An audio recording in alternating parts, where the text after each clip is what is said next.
Now, the second issue is this mass deportation camps, the gulags have begun, etc.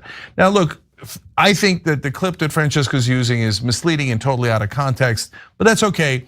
But I know that— No, it's not okay. No, it's not okay. That dishonesty is not okay. Yeah, but continue. Go ahead. I hear you. I hear you. I don't mean to. But she's getting the likes that she wants, right? Otherwise, I mean, who would pay attention to anything she's doing if she's not attacking TYT? But anyway, continue, Jake. Yeah. But yeah, Francesca tweeted out this video, which I thought was really apt and poignant at this time. And she just captioned it, "Trump comes at you fast." Do you want to take a look at it? Yeah, let's take a look. This one got quite a lot of attention on Twitter. It sort of blew up. I think it got like 16K likes or something, and clearly got under Cenk's skin. You want to have a beer with people who want to put people in mass deportation camps. They want to deport. You think we're going to get put in camps? You sound all right.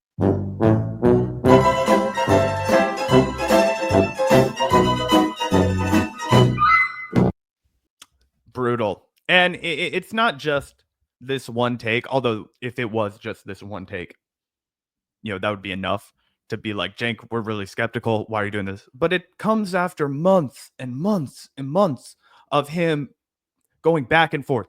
First, he seemed to understand Donald Trump represents a unique threat, a unique fascistic totalitarian impulse because of his, willingness to do anything, his total disregard for any red tape, and his ultimate goal always being to serve himself at any cost, right? Cenk would articulate that quite well. In fact, he even bought into a lot of the Russiagate hysteria that turned out to not be true, right? And he was one of the dogged defenders of that. He then, obviously, after January 6th, was like, this guy's a criminal. He deserves to be in jail. He deserves to be prosecuted. He is a fascist.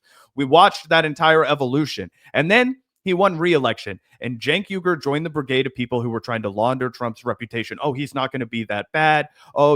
Just forget about everything he did in his first term. That wasn't really him. That was all the deep state that was just manipulating him. Now he's going to know how to respond to that. Now he's going to be really populist. He has guys like Elon Musk and Vivek Ramaswamy. We can work with these guys. It's been one egg on his face after the other, and I think this is just the final nail in the coffin. I've said that a bunch of times, but he keeps digging himself into deeper holes and deeper graves. Oh yeah, 100%. We're going to see that manifesting again when they lash out on last night's TYT live stream. Let me throw this up on screen though, so you guys can see the way that Cenk responded to this, because as we showed you guys, this video was pretty funny. Just a quick little edit, kind of pointing out how quickly Cenk's prediction is already fallen, or it's already come back to haunt him, I suppose. But Cenk says this is totally out of context horseshit. In other parts of the interview, she was talking about gulags for Chinese Americans. When you say this is mass deportation camps, you're scaring the shit out of people who are undocumented and haven't committed any crimes. Stick to facts. And again, I do remember a certain part of that discussion between Cenk and Francesca, where she kind of talked about the slippery slope and how it really wouldn't be that crazy if Trump's promising mass deportations for anyone who's undocumented or anyone whose citizenship is in question. Like, she was just saying it's a slippery slope. It wouldn't be that crazy given the recent hysteria around China and COVID. The Chinese people would be next, right? But if you go back and actually watch this, I'm pretty sure, clearly talking about the migrants that are most at risk of being deported. Let's take one more quick look at the way she framed that, and I'll see if you agree, Zach. You want to have a beer with people who want to put people in mass deportation camps. They want to deport. You think we're going to get put in camps? You sound all right. Yeah, she's clearly talking about migrants crossing the border, and the reason she brings up the Chinese,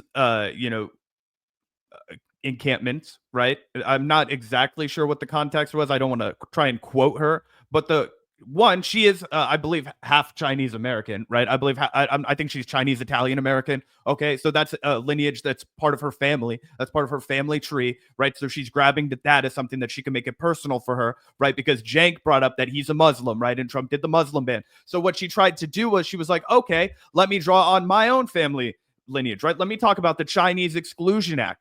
Let me talk about not Chinese people, but Asian Americans, the Japanese internment camps. We have, within the last 100 years, done this on United States soil. And you want me to believe that we're never going to be capable of doing it again? Of course, the broader conversation, whenever you're talking about immigration in America, is usually about Central American and Mexican immigrants, right? Okay, that's true. But she was drawing on another example, and she compared it to the backlash and the Asian hate that emanated after the Wuhan lab leak, and everybody called it the China virus. So she was trying to also be like, hey, I also have skin in this game. Look at how they will target me, just like Cenk tried to put up the shield and be like, I'm Muslim. You don't think I could be making critiques of Donald Trump based off of that? She was saying, okay, fine, I can do that too. But the overarching debate and discourse that they were having was clearly, undeniably about undocumented folks crossing the southern border. Yep, 100%, 100%. And it wasn't that long ago. It was like less than a year ago that Cenk was saying Donald Trump is basically Hitler. He said it on Crystal Kyle and Friends. As we all know, it wasn't just Jews that got swept up in Hitler's mass deportations. So yeah, it's not really that crazy to think that something like that would happen if Trump really is the Hitlerian figure that Cenk himself, said he was. But again, it's not out of context horseshit. It's literally not whatsoever. She was talking exactly about the people that will end up in this Guantanamo Bay concentration camp, which is exactly what it will be. She wasn't even necessarily talking about Chinese Americans in that clip that went viral that he's now lashing out because of the fact that it makes him look like a total clown. And Francesca herself points this out. She says, nah, Cenk, I never mentioned Chinese immigrants until just after you scoffed at camps. And while I did, I was referring to these reports. Either way, stay mad at the wrong people. And this was a NBC News article. As sources say Trump could deport undocumented Chinese first, Asian American groups rush to prep. So again, she's 100% right. She actually didn't even bring that up until after Cenk scoffed at the camps. And then you're right. It actually probably was like, hey, this is personal to me. I potentially have skin in the game here. According to these reports, not from the Bitchuation Room, but from freaking NBC News and other outlets. So that's ridiculous. I also think it's completely absurd and just offensive of Cenk to say that she's the one scaring people. He says you're scaring the shit out of people who are undocumented. Like, obviously, lots of people who are undocumented or have undocumented family members are scared shitless. Right now, I've seen videos going around of like how to respond if ICE knocks on your door and like really horrific, World War II kind of shit. But to act like it's Francesca's fault and people on the left who are taking this seriously, to act like it's our fault for scaring people, to place the blame on us for, again, taking this shit seriously. That's crazy. Yeah, for sure. Two things. One, it's obviously going to be used to hold political prisoners. I'm sorry if you are not ready for me to tell that to you, but that's why they've reclassified the cartels as a terror organization. That's why they're moving people to Guantanamo Bay. They want to break the law. They want to violate these people's rights. That's why they do not want it to be done in America. That's step one. That's what they're doing. And Donald Trump will say, these are the people that we don't even want to send back to their own countries because we don't trust what their countries will do to them. That's a real quote from Donald Trump. That's why he wants to house a lot of these people at Guantanamo Bay. That's called political imprisonment. Okay. That's what that is. Okay. And on top of that, you of course have people who are going to get caught up in the net. I'm sure there are going to be real criminals that they're like, look at this guy. We're going to use him as our poster boy. This guy, ate his dog and killed the whole family. Like, now can't we use that as an excuse to violate the human rights of 30,000 other individuals that we're going to put on a rock in the Atlantic Ocean? It's absolutely ridiculous. But I completely echo your other point that it's disgusting and a brand new low for Cenk Uygur to try and come at her for this way. Because the only reason she even brought up her Chinese identity was to combat the fact that he was trying to excuse Trump's horrid behavior with his Muslim identity, right? He's like, oh, I'm Turkish. Trump did a Muslim ban. And then she brings up the fact that she's like, oh, well, I also happen to be a Chinese American, right? I also happen to have skin in this game. I also happen to be somebody who could be vulnerable or have family members who are vulnerable to this. I was talking to Salisa last night. She was 2 hours late home from work because she stuck around. They had a meeting with a lot of individuals who are working with families, particularly on the west side, which is heavily Latino, and also families in Kansas City, Kansas, just across the way, and sharing some stories of how horrified even children are. It honestly, it made me extremely fucking emotional. It's horrible to hear about. My partner Salisa, she does great reporting, and apparently, she was recently found out that she's been assigned, or she's like the de facto immigration reporter, something that she never really signed up to be, but they were like, hey, we need an immigration reporter. That's going to be you. So she's been digging into a lot of this stuff, and it's absolutely horrifying. And there are children that don't know when their parents are going to come home, or if their parents are ever going to come home. And the children might be the only one that speaks English, right? And they have one parent with a visa and one parent that's undocumented, and they're trying to go to school and they're trying to learn. And, there's all the turmoil and chaos that's surrounding that. That's what we're doing to the next generation of individuals in a country that's supposed to be a nation of immigrants. It's nuts. Yeah. Yeah. I mean, I've heard anecdotes of kids that are afraid to even go to school now because they think that ICE will intercept them. So again, it's absolutely horrifying. And the people that are taking it seriously and talking about it with the tone that's necessary to resist this fascist threat. Yeah. It's not us who are the problem. It's not us who are making people scared. We're the only people that are actually taking it seriously. So totally disgusting. Cenk, do you want to throw up this other post from Francesca? Yeah, she fires back at him, and good for her, because he was totally out of line. She says, the gall to say that I am scaring undocumented people and not ICE with 1,200 person daily quotas who are targeting workplaces where hundreds of non-criminals are being swept up daily is truly beneath you. Say less. Yeah, 100%, Francesca. It's really crazy. And, we always make the Jimmy Dore comparison to Atlantic City, always in decline, never hitting bottom. It seems like Cenk is literally chasing Jimmy on his way down. He's like, you know what? How do I torpedo my reputation? How do I find the most vile and ridiculous way to respond to a situation just to make myself look bad and make myself feel good? I don't know. Yeah. 100%. That's so true. And also, let's go back here real quick to this one. Can we throw that? Yeah.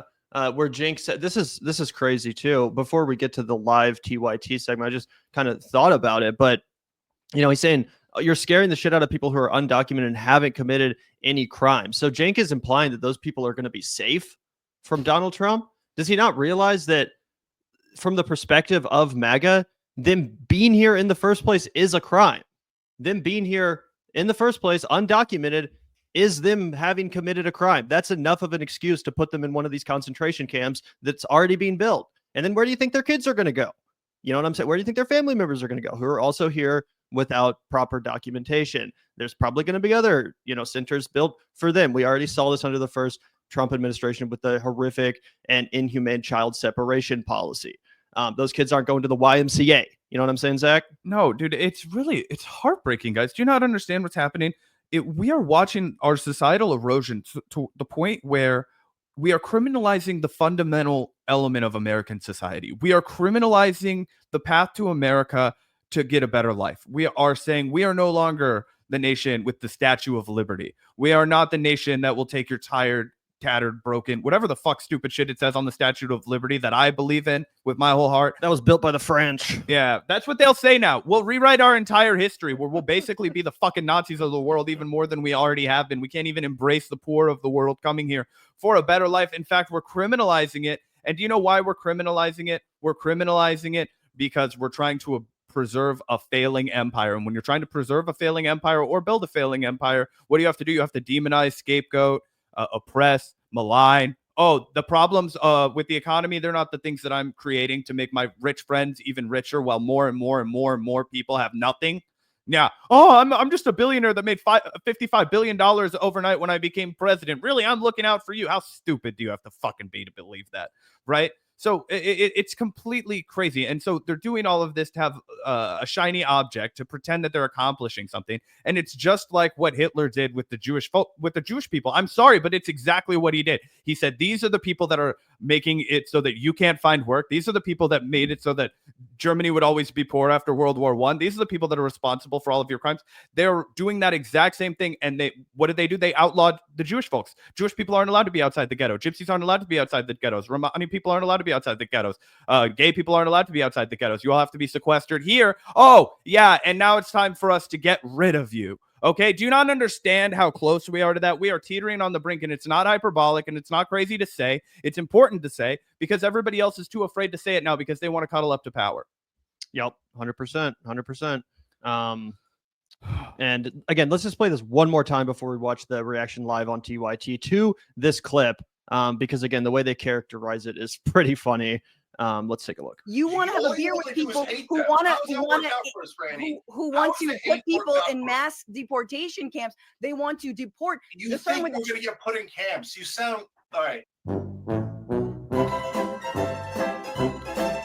I love the Michael Moore-esque use of that sound effect at the end, that the little music that she Oh, cues. totally. Yeah, isn't that the Curb Your Enthusiasm theme? If it is, that's hilarious. Yeah, I wasn't familiar with it, but it kind of really harkened back to like, Fahrenheit 9/11 and all that stuff where he would like play the banjo and then George Bush quotes or like, George Bush going on vacation or something. Yep, 100%.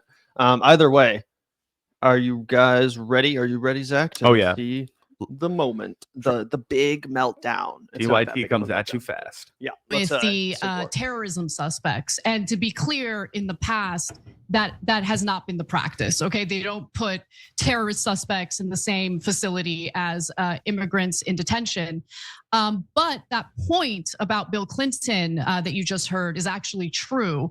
So in 1994, President Bill Clinton resumed the previous administration's use of the Guantanamo base for processing Haitian refugees and later ordered Cuban asylum seekers caught at sea to be held on the base. Later that same year, the facility's migrant population totaled 45,000, according to a government report. So Cenk, I know that Francesca Fiorentini is currently attacking you about this as if Donald Trump is unique. He's novel compared to past presidents, certainly a special kind of evil that we've never seen before. In her mind, these are the gulag.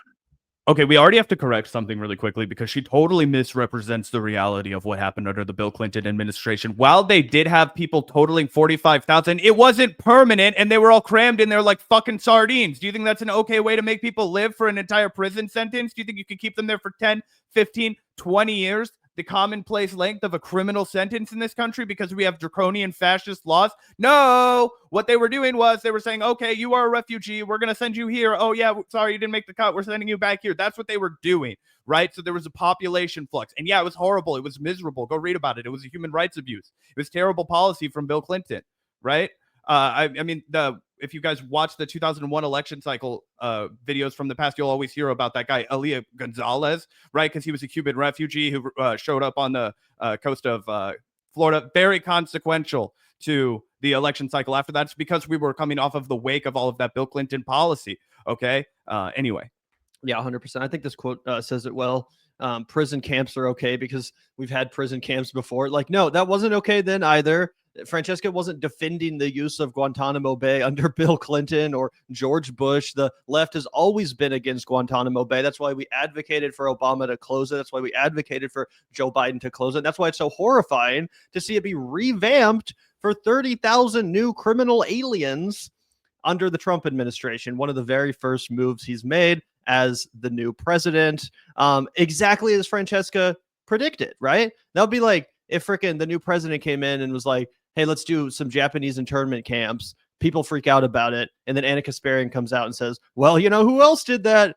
All of your favorite president, fucking FDR. I thought you guys liked FDR. Now you want to bitch about internment camps? I mean, that's kind of the same shit. It's literally the same shit. It's basically, yeah. Oh, well, Bill Clinton did it, and I don't hear liberals bitching about him. So, you know, I guess it's okay that Donald Trump is doing it. Yeah, sorry, Francesca didn't go back like 35 fucking years to reference the Clinton administration when she was reacting to the headline about 30,000 undocumented migrants being put in fucking Guantanamo Bay, bro. Like, what? And it is almost line for line the excuse that Fox News uses when I have their, Fox News, Trump moves to prepare Guantanamo Bay for 30,000 criminal illegals.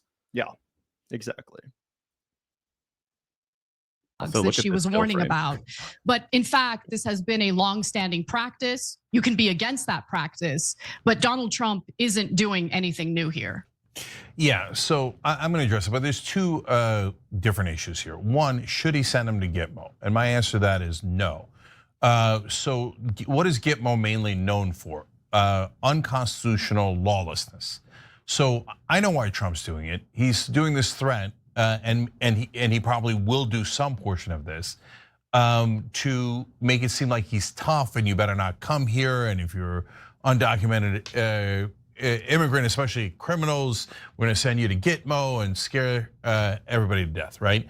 But copying Dick Cheney, not a good look. I thought that all of MAGA was making fun of Kamala Harris for embracing Dick Cheney. But if you're embracing Dick Cheney's Frankenstein in Guantanamo, where the whole point was to kidnap people, by the way, oftentimes without any evidence, torture them, and treat them in an unconstitutional way because they thought Guantanamo was a lawless area where the law didn't apply. And now Trump is saying, oh, Dick Cheney had it right. Let's go send people there. At a bare minimum, not. Also, just to clarify for the chat, I was 100% right. Elia Gonzalez was under Bill Clinton, not George Bush. People were wondering about that. It was the 2000 election cycle, so it's easy to confuse. Not a good look, and overall not a good policy. Okay, now the second issue is this mass deportation camps, the gulags have begun, et cetera. Now look, I think that the clip that Francesca's using is misleading and totally out of context, but that's okay. But I know that— No, it's not okay. No, it's not okay. That dishonesty is not okay. Yeah, but continue, go ahead. It was in full context, by the way. Gavin, let's analyze that, because we watched live that almost entire interview, definitely that entire interaction that's cited from it. And I think it's pretty clear that Cenk's role in that interaction, his position during that debate exchange, was that she was creating hysterical fear and unreasonable, expectations for people that Trump was going to be worse than he was, right? That she was scaring people when she said things like concentration camp, that she was scaring people when she said things like deportations.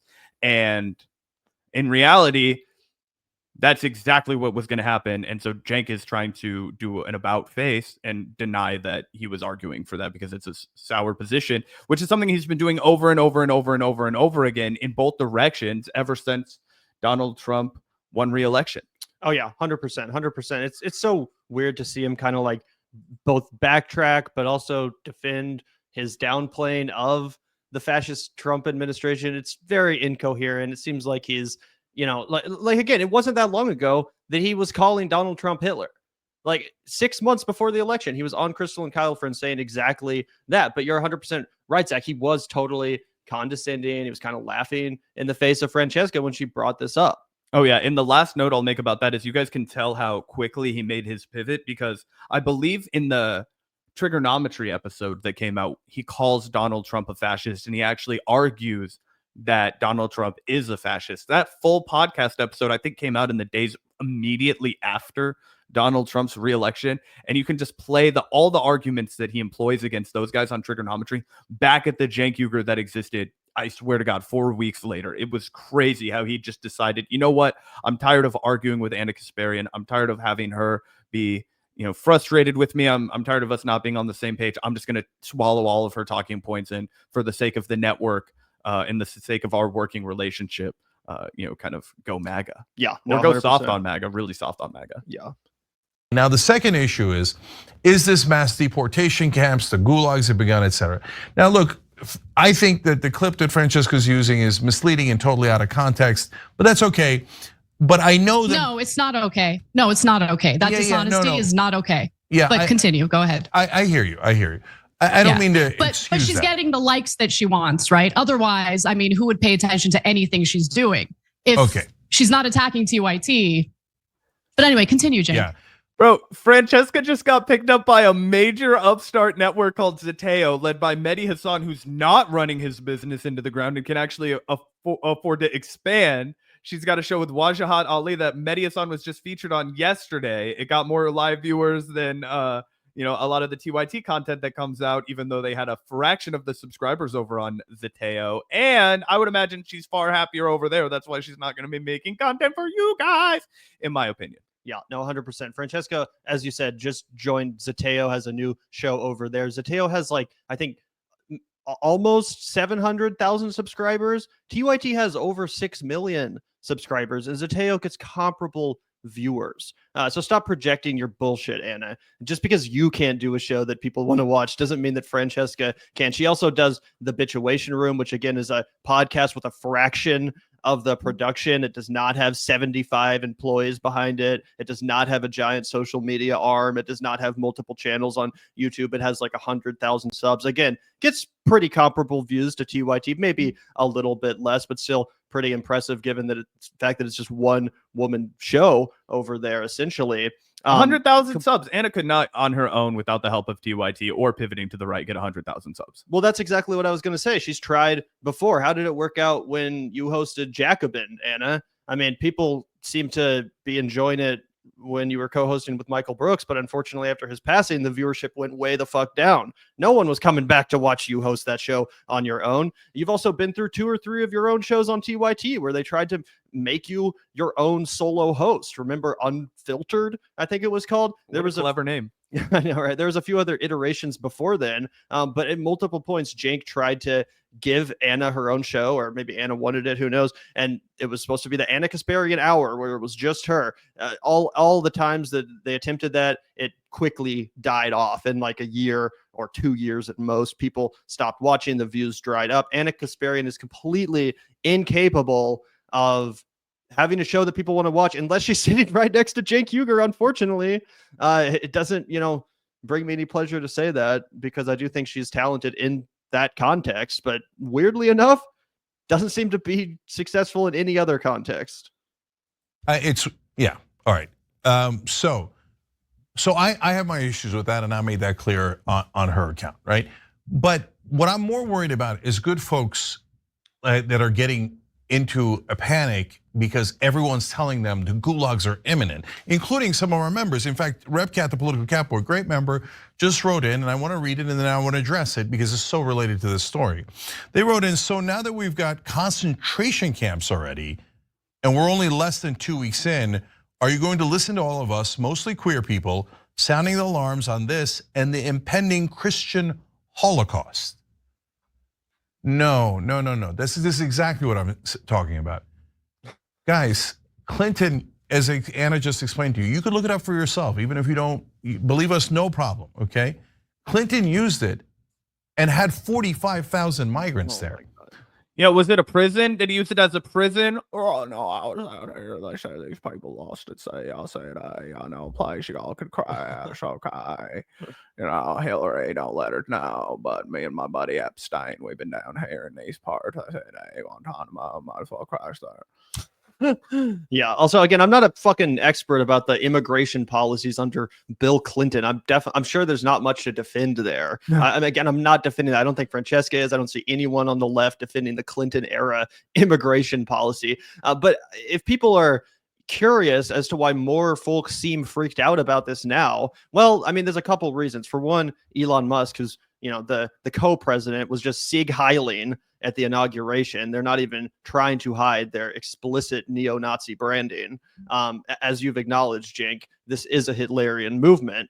Also, Bill Clinton was not elected with this xenophobic mandate to do mass deportations. I'm pretty sure his election had very little to do with that. Maybe immigration was an issue that was at the top of people's minds. Again, I'm not an expert. I don't really, obviously I don't remember. I wasn't alive when Bill Clinton. 2 years under Slick Willie, you don't remember? Yeah, exactly. Convenient. Zach and I were technically both born under Clinton, but we don't remember any of his administration, that's for sure. Either way, you know what I'm saying? Bill Clinton's main thing was not mass deportations. People didn't elect him based off of the xenophobic scapegoat that Trump has 100% used in a very Hitlerian way to make himself and his movement more popular. So I think if people are more freaked out about it now, it's because it seems like there's this xenophobia in the air. It seems like there's this real clamoring from a lot of the American people to get on board with this program of extermination and deportation. Oh, 100%. And the broader point, and I think it's one that was compounded by Francesca. I don't know if she saw this clip or if she was just responding to this, in a different context, or this kind of sentiment. But, she says, bad day and bad look for the leftists on here to start hitting identity politics and diversity, equity, inclusion. I know we all hate centrist corporate co-optation of these things, but we've got a Nazi-backed president who's blaming the blood on his hands on the disabled. And on top of that, you have we haven't even gotten into it, Gavin. The FAA report, Donald Trump blaming that on, people who have disabilities, talking about how the FAA is hiring too many people who, aren't qualified. Meanwhile, they use the exact same language during his first presidency. So it's not any kind of substantive or legitimate critique, even if it were to be a vile and malicious and evil substantive critique. What it's really doing is it's just creating doubt across all kinds of minority groups, all marginalized people. And what does that do? It creates fear, right? It creates fear. It creates uncertainty. It makes people feel like they're vulnerable. It makes people feel like nobody has their back. They don't have a community. Oh, what's going to happen to me? I'm trans.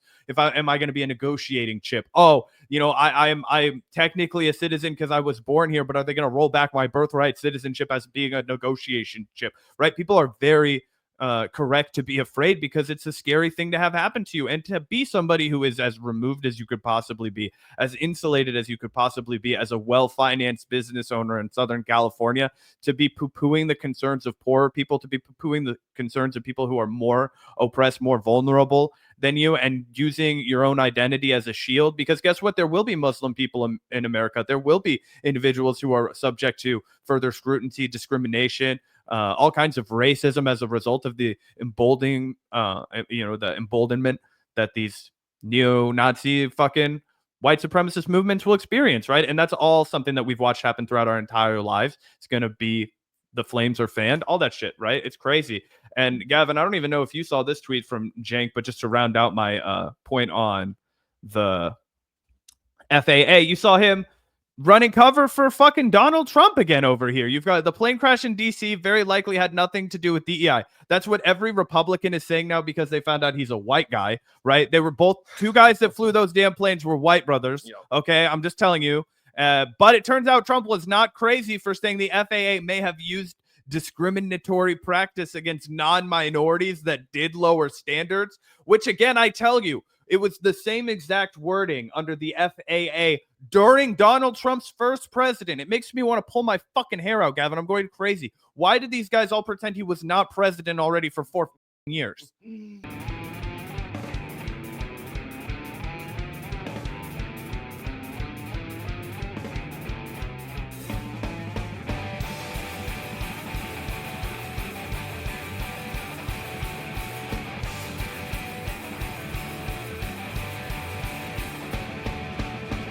Look out the door if you hear an ambulance. The Vanguard will be there, sir. The Vanguard will be there, sir.